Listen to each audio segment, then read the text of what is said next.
take a cookie. I promise by the time you're done eating it, you'll feel right as rain. Now, eat a cookie. I really can't. Mr. Crick, it was a really awful day. I know. I made sure of it. So pick up the cookie, dip it in the milk, and eat it.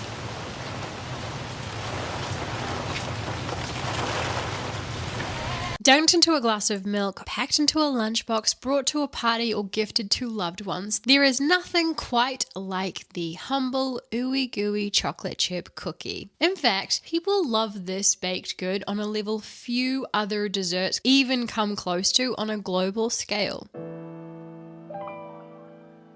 Hey there, welcome or welcome back to my channel. My name is Sylvie and I am a baker who has been studying the science and fundamentals of this industry whilst also spending many hours in the kitchen for my website roamingtaste.com. There might be no better way to satisfy the soul than with a chocolate chip cookie. And today we're digging into its history, why a recipe would recommend having room temperature ingredients, how each ingredient affects the overall result, and are chocolate chip cookies and milk really the best combo? History of chocolate chip cookies. Biscuits are a type of ancestor to the modern American chewy chocolate chip cookie, but this is quite an American dish with even the word as per Oxford reference, noting it was introduced into the USA in the late 18th century by Dutch immigrants and comes from Dutch koekje, a diminutive form of cook cake. By the early 1700s, koekje had evolved to cookie or cookie and was well entrenched in New York City, then the nation's capital, a factor that resulted in widespread use of the term, as per the Nibble article on the history of cookies. The word biscuit means twice baked, so has a different etymology. It was and still is very much heavily used across Britain and other Commonwealth countries, so the likelihood of cookies being cemented in America is the intention to remove their connection to all things British. I mean, there's like a whole story about how Americans no longer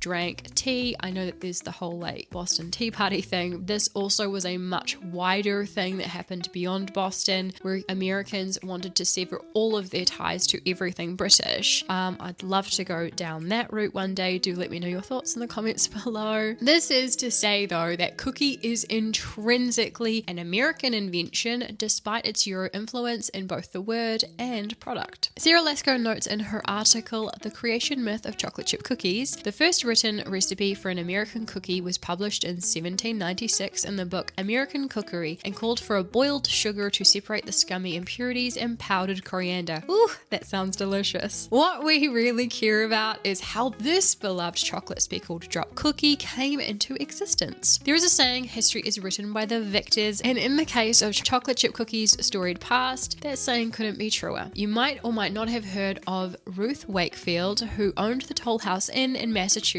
alongside her husband. The story goes, Ruth was baking a batch of cookies with one of her staff and they ran out of nuts for the dough, so they chopped up a Nestle chocolate bar and tossed those in. It's both a story that perfectly encapsulates how a plucky woman problem solved for her family business and ended up creating an iconic and beloved dessert across America and in fact the world. The reality is Ruth Wakefield was university educated and owned the Toll House Inn, which her and her husband fictitiously attributed to being built in 1704 when the town website says it was built in 1817, proving she knew how to craft a good story. And that is exactly how we end up with this beloved origin story. In the article, I spent months researching the chocolate chip cookie. Here's everything I learned by Nick O'Malley. She was known for traveling the world and experimenting with foods she discovered. In the 1970s, several decades after this origin story had been cemented as the truth, Ruth actually admitted to several reporters that she didn't actually create the chocolate chip cookies by accident, and she worked out the recipe on the way back from a trip to Egypt. Quoting there from the Great American Chocolate Chip Cookie book by Carolyn Wyman. With the $1 sale of her recipe to Nestle, Ruth not only cemented herself as the creator of chocolate chip cookies, but also popularized the dish, and in return they agreed to give Ruth free chocolate chocolate for life, and her recipe is on the back of the Nestle chocolate chip packaging to this day. As you can imagine, Ruth Wakefield didn't call them chocolate chip cookies either because they didn't exist yet, rather naming them Toll House Chocolate Crunch Cookie, which was actually given to guests as a free add-on whenever they made an ice cream order. The likelihood Ruth was the first person to toss chocolate pieces into cookie dough is difficult to ascertain, so the real origin of chocolate chip cookies might actually never be known. This isn't the first time a recipe origin story isn't quite what we're told, and it certainly won't be the last. How each ingredient affects a chocolate chip cookie. The standard ingredients in almost every single chocolate chip cookie recipe is butter, sugar, flour, eggs, and at least one raising agent such as baking powder or baking soda, and obviously chocolate. We can't dig into the specific ingredients and how they affect a perfect, chewy, and crunchy chocolate chip cookie without really getting into the weeds, because there is so much to say about how the ingredients react together to create the beloved flavor and texture, and I'm going to use generalizations a lot here. There are so many recipes for how to make these cookies, but most, unless they are for specialized diets, will include the ingredients I'm going to cover. If this level of detail is not your vibe, then you can definitely skip to the chapter Too Chill or Not Too Chill, just to avoid all of that detailed information. And also, before we get into it, I'm not here to tell you how to make the perfect chocolate chip cookie, because actually that doesn't exist. There are countless recipes like this online, and many of them have that title to appease the algorithm, and almost every single person on earth would have a different standard for what makes their perfect cookie. The importance in explaining all these ingredients is that once you know the details and how they interact, then you can hopefully simply be better informed, or can actually hopefully make better cookies for yourself. Butter. Most cookie recipes will require butter as the base fat for a recipe, and there are a few reasons for this. Butter is on average 16% water in the US, though that is the absolute maximum in Europe and is mostly a solid at room temperature, obviously depending on the room. When you whip butter and sugar, water in the butter will be attracted to the sugar, which I'll actually delve further into in the sugar chapter. But this helps to introduce more air whilst the sugar begins to dissolve into the butter to create a really cohesive base to the cookies. Most great recipes will require you to whip your butter and sugar or sugars first for around 3 minutes, and this is because it takes around 2 to 3 minutes for the proper reaction of the sugars dissolving and drawing the moisture out of the butter to happen and create a nice foundation for the rest of the ingredients to create our beloved final baked dish. Room temperature butter alongside room temperature eggs gives cookies that soft texture, and the fat contributes to the tender and rich flavor, whilst spreading our dough evenly during baking for nice uniform cookies. Most often you'll see a recipe require room temperature butter versus melted butter, and this is because it makes it easier to whip up with sugar and gives the cookies their nice rise. Cookies made with melted butter tend to be flatter and crispier because when butter is melted, the emulsion between fat and water is broken and it cannot be repaired. But if that is what you prefer, that is absolutely fine. I'm not saying either is better here. This is a better living everybody tip. For the easiest way to bring butter to room temperature, simply pour hot water over a metal, glass, or ceramic bowl, dry it completely off, and place over your butter that should be sitting on a plate. It creates this closed space of warm air to give you butter that should be a perfect temperature in about 5 minutes. We can't talk about butter without also considering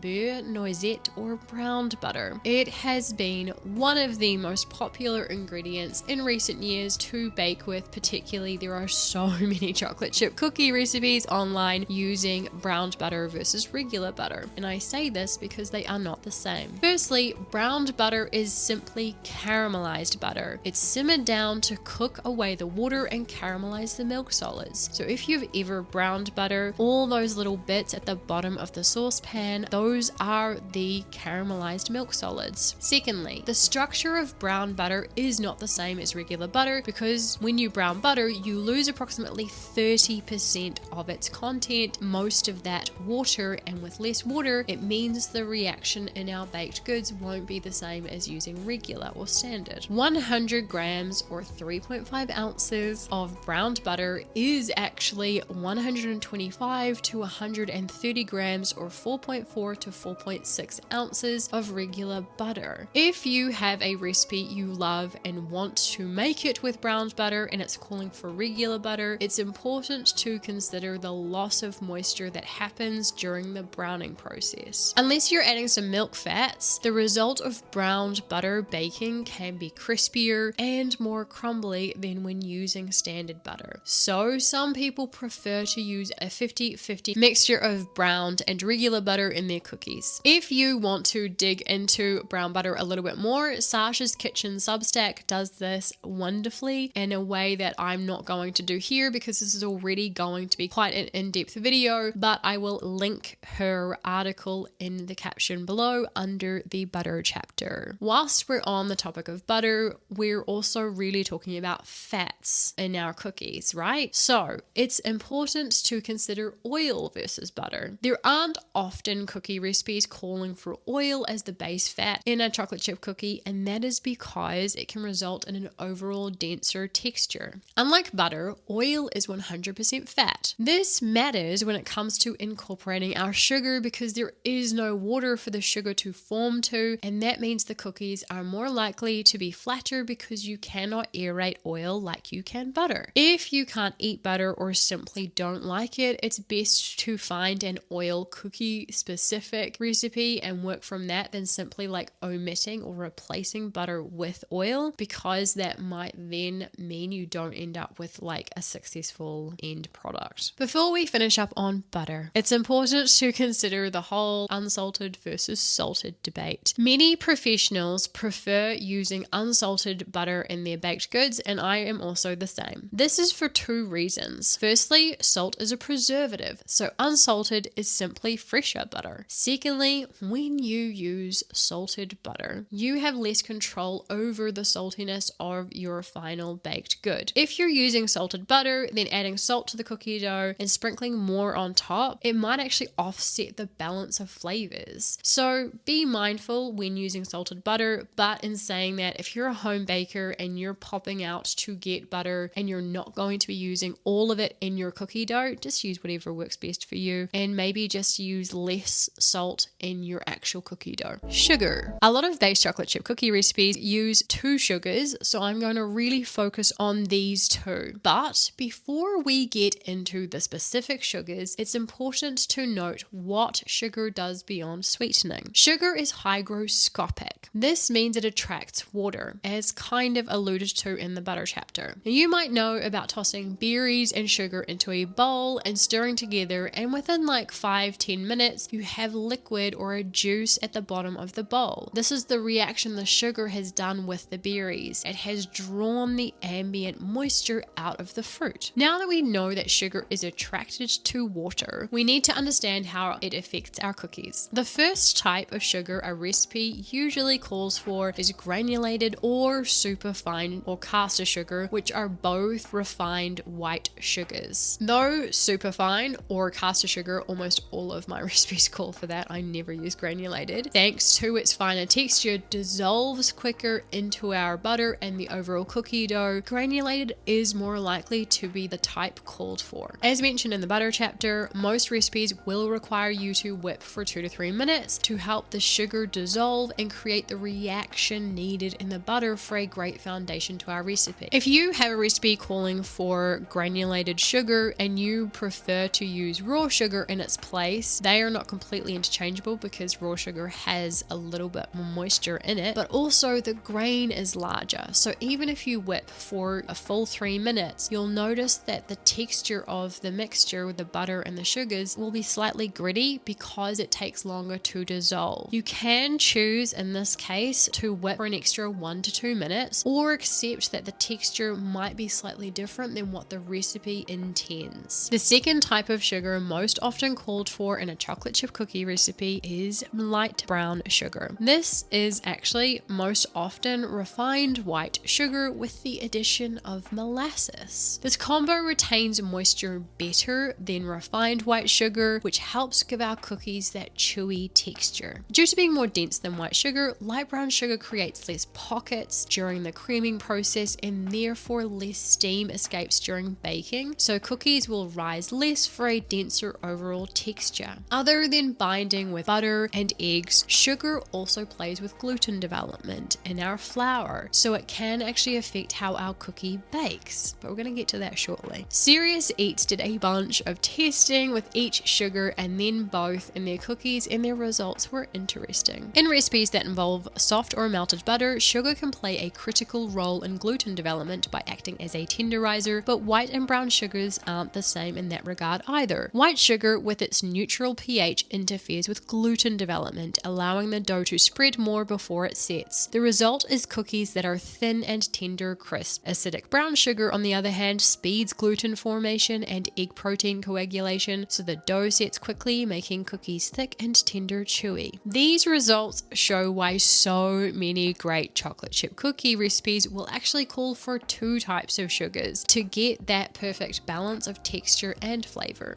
Before we finish up on sugar, it's important to mention that the ingredient most people will most often change in a recipe will be to lower the sugar content from what the recipe calls for so that they can be healthier. Whilst this intention is great, that can result in a cookie that can have a dry and crumblier texture because the chemical reactions required and what the sugar brings to the table, you could say, have not taken place. If you prefer to lower sugar content in a baked recipe, I recommend trying to lower it 10 to 15% versus 30 to 40%. Try that out, see what the results are, and then note the flavor and texture instead of just going in, lowering the sugar. You might have a failed batch and you've wasted time and cost of ingredients. Eggs. I went to a book anniversary launch last year for a very famous baker who I shall not name here, but she said eggs don't do much for cookies, and I wanted to stand up and hard disagree with that, but I actually couldn't unequivocally prove her wrong in that moment. Also, I wasn't gonna embarrass myself in front of someone who's a very respected professional. In order to understand what they do, we're going to break down an egg into its two main parts. Egg yolks add fat alongside butter, and the proteins within the yolks thicken better at room temperature to bind with our other ingredients, as well as delaying gluten development, making for a perfect texture. Egg whites are approximately 90% water, so the sugar will attract the water in the same way as it does with the butter. During the mixing process, the egg whites help entrap more air, whereas during the baking phase, it encourages steam and gluten formation, or helping our flour to set. This creates the perfect conditions for cookies that are thick and puffy. Serious Eats broke down how eggs affect cookies and describe it best. If butter and sugar are the stars of the cookie show, then an egg is craft services, dutifully showing up to provide the fuel everyone else needs to get the job done. Plenty of water, some lecithin, a powerful emulsifier, fat and protein. Whilst there are plenty of recipes out there for eggless chocolate chip cookies, they usually have some other stand-in for moisture such as applesauce or flax eggs. In that same Serious Eats article, they made a recipe without and noted the difference. That simple subtraction transformed my normally tender sugar cookies into dense, hyper crumbly wads of dry shortbread that barely spread. It was pretty tasty in a stale Girl Scout trefoil kind of way, but definitely nothing I'd try again. So you could actually say eggs do a lot for cookies. Biscuits are another thing that the aforementioned very famous baker might have been thinking of when she made that statement. What about cookies where only egg yolks or egg whites are called for? Well, Serious Eats are not playing with that name, because they also tested a bunch of cookie recipes using only whites and then only yolks, and this is their final result. Generally speaking, when recipes call for melted butter or whipped eggs, yolks produce fudgier cookies while whites make them cakey. When recipes call for butter creamed until light and fluffy, the reverse is true. Yolks tend toward cakey cookies while whites make them fudgy. That article goes into such depth, such as double yolks and one white, etc., that it's linked in the caption if you want to dig into their findings. Basically, the moral of the story is that an entire egg is a perfect ingredient to bind everything together, as well as add moisture and fat and give crucial structure to the cookies. Another better living tip, I swear only New Zealanders are going to get this joke.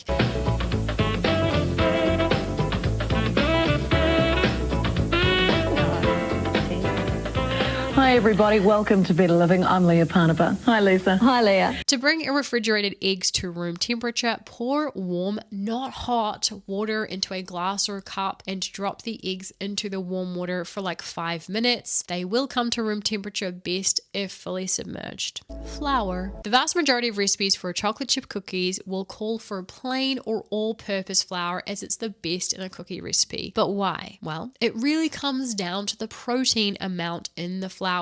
We want soft, chewy cookies, not firm, dense ones. Simply put, the more protein a flour has, the easier it is to activate the gluten once moisture is added, and that gluten forms stronger bonds as we mix. Flour types with the highest protein tend to be what is called for when making bread and helps to provide its signature dense and chewy texture. Plain or all-purpose flour has an average protein level of around 10 to 12%. This can actually vary from country to country, so if you're unsure, definitely check what yours is nationally. But this protein amount of 10 to 12% contributes to a tender texture. So as you can imagine, bread flour usually has a higher protein, which is why it's almost never the standard sole flour in a cookie recipe. The gluten formation in our flour is another reason why we don't want to whip our cookie dough beyond the point of the flour being incorporated. And this is also a reason why it's usually one of the last ingredients to be mixed through. A higher protein in flour results in better browning in our baked goods, which is also helpful to consider if you want to replace plain or all-purpose flour with cake or bread flour. Boston Girl Bakes did a bunch of tests of chocolate chip cookies with different flours. I'll link that also in the caption below. And she included cake flour in her tests, which typically has like 5 to 8% protein content, and found a softer final overall texture. Heather from Boston Girl Bakes shared, because cake flour has a lower protein content, the cookie was a bit softer and more delicate. The edges of the cookie didn't get as crispy either, and the color of the cookie was also a bit paler. Some people like baking cookies with a half and half mixture of plain or all-purpose and bread, or plain or all-purpose and cake flour. And if that is you, go ahead. Just remember what you want to achieve in your baked cookies, and then you'll know better which one you want to mix in. Raising agents. Most often there will be 1 or 2 raising agents specified in a recipe, so we're going to single them out. Baking powder is traditionally made up of 3 ingredients: a base such as baking soda, an acid such as cream of tartar, and a starch that acts as a buffer between the 2 other ingredients such as cornstarch. Because it includes a base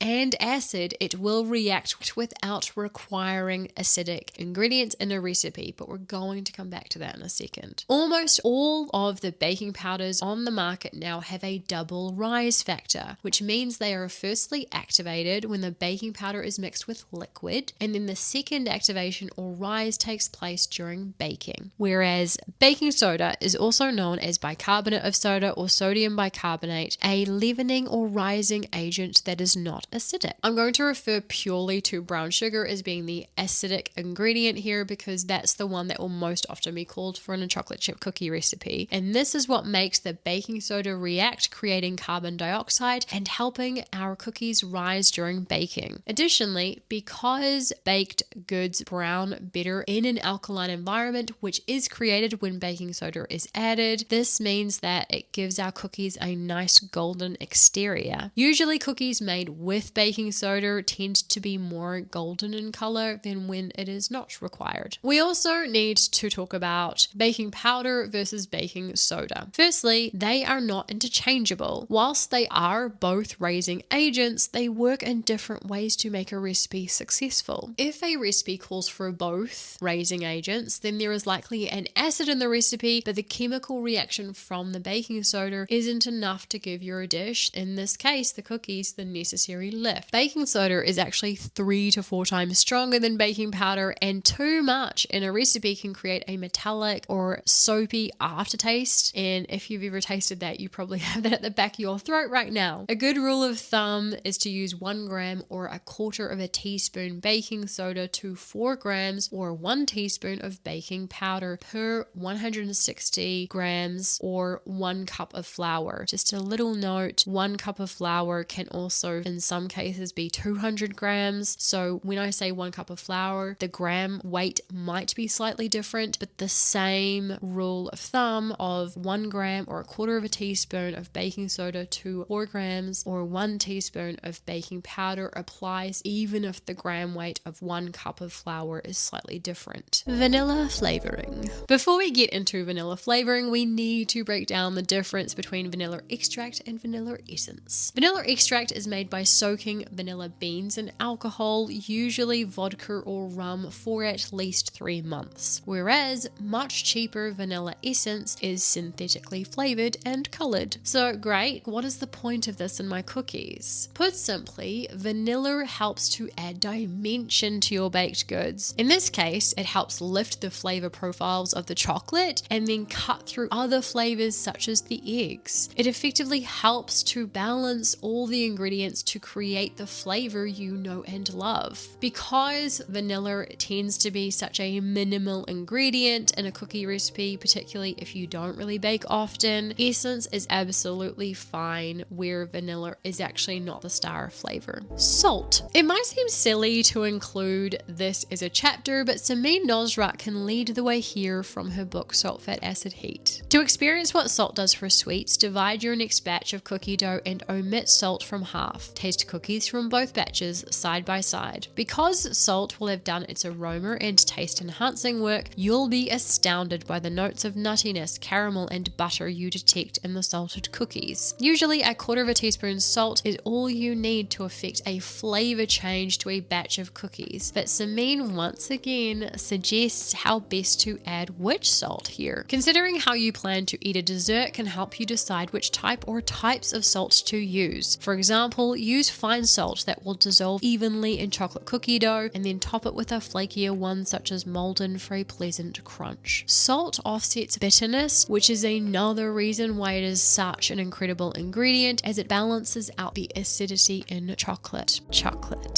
Chocolate chip cookies are something most of us grew up eating, whether it was home baked or store bought, and so there is like a nostalgia factor to consider when baking or consuming them and the types of chocolate we're going to use. What is best to decide when buying chocolate chips isn't just what is easiest to find at the supermarket, but what are you looking for that chocolate to do and taste like when they're sitting tucked away in your pantry? Like, how sweet is it? What is the texture? Really, there's like a real nuance to what the chocolate is doing in the cookie, because it's both the most important but also complementary ingredient in that recipe. Chocolate chips are designed to hold their shape when baking and tend to have more additives than a plain chocolate bar. They usually also contain less cocoa butter than a standard block of chocolate. For that reason, spending more on this one ingredient might actually be what makes or breaks the whole recipe. Most recipes will call for a milk chocolate, though dark is also quite common in recipes. Some will even suggest a mixture of both. Good milk chocolate has a cocoa butter content above 30%, and dark chocolate should have a cocoa butter content higher than 65. If you're a diehard fan of chocolate chips, then use those, but maybe find a supplier who has better ingredients or higher cocoa content within them. You could also do a mixture of chocolate chips and roughly chopped chocolate chunks to create like a textural and flavor difference to your cookies. Nowadays, it's also common to see chocolate discs included in cookies from micro bakeries to Instagram feeds, and through experience when using dark chocolate chunks, most often even people who say that they don't like dark chocolate will enjoy cookies baked with it, because as the cookies bake, the sugars caramelize, and this helps balance out the bitterness that a dark chocolate will bring to the party, whereas most often milk chocolate just brings a lot of sweetness and there's not much nuance to the flavor. Ultimately, the type of chocolate you use is really what brings you joy, so choose whatever makes you and your loved ones happy here. Making the cookies. So you're following the recipe, but like brushing your teeth for 2 minutes, 1 minute of whipping can feel like a long time. However, in the book How Baking Works, Paula Fagoni explains why mixing for a few minutes is essential. During mixing, batters and doughs trap pockets of air as paddles and whips push through them. This lightens the batter or dough, making it easier to mix and handle. With continued mixing, large air pockets or bubbles are reduced in size to many more smaller ones, providing the nuclei that expand during baking into full-sized air cells. This means that batters and doughs must be mixed properly if the baked goods are to rise properly. So for the best results, you need to get your foundation right, and this starts with mixing. You could also think of it like this. The most time mixing is at the beginning, and with each additional ingredient added, the mixing time decreases. To chill or not to chill. A lot of articles talk about chilling or resting cookie dough in relation to them spreading less during baking. Now, this is kind of obvious, as the butter will have firmed up somewhat, and due to the chilling, it will take longer to melt, resulting in less spread.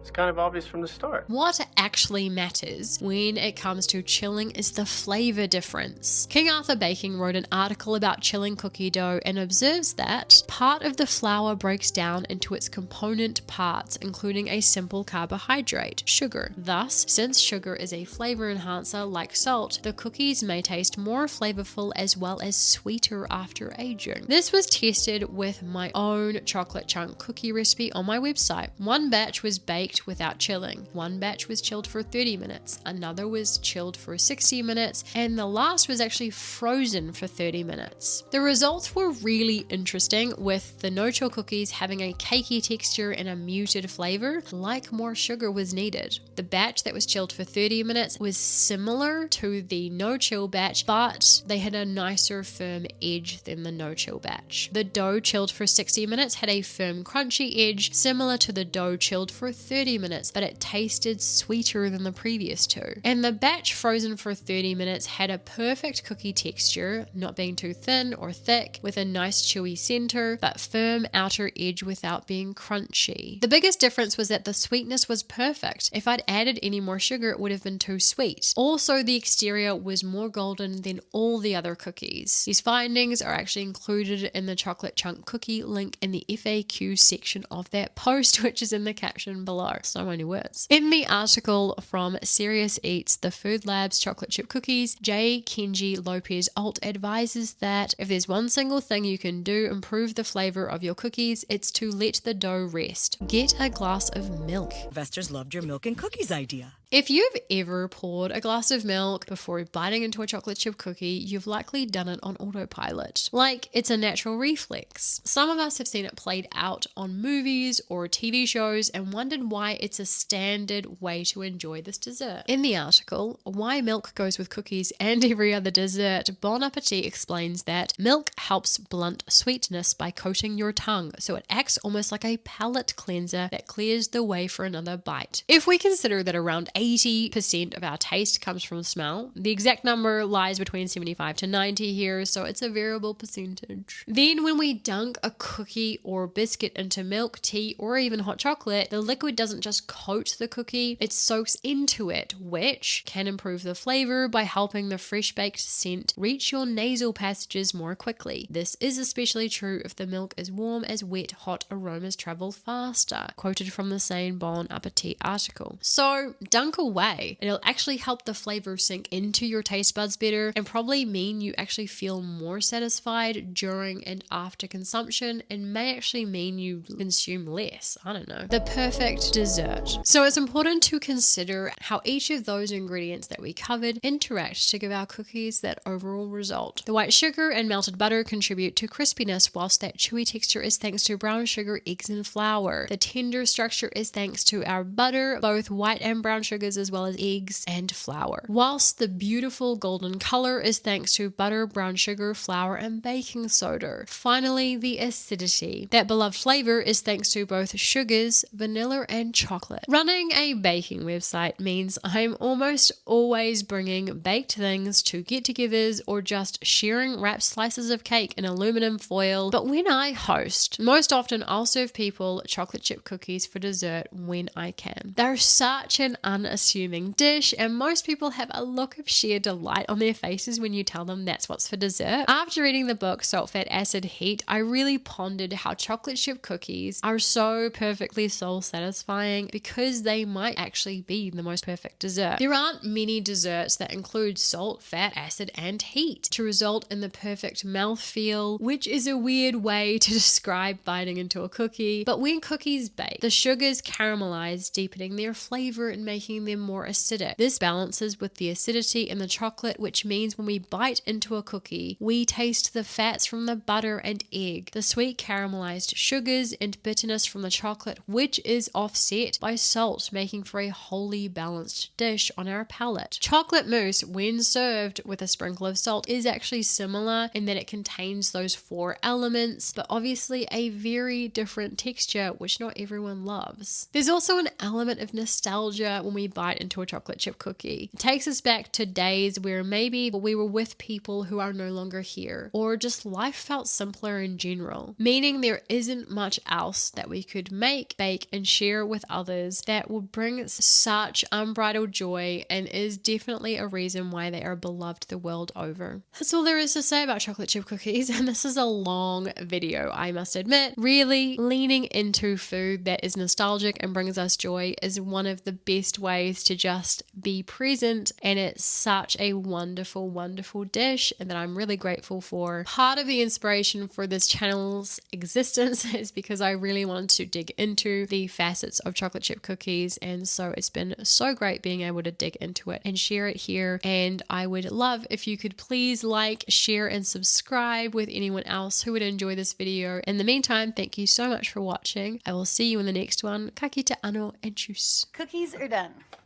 Num num cookie. Cookie. Cookie? Cookies. I found cookies. You gave me cookie, I got you cookie, man.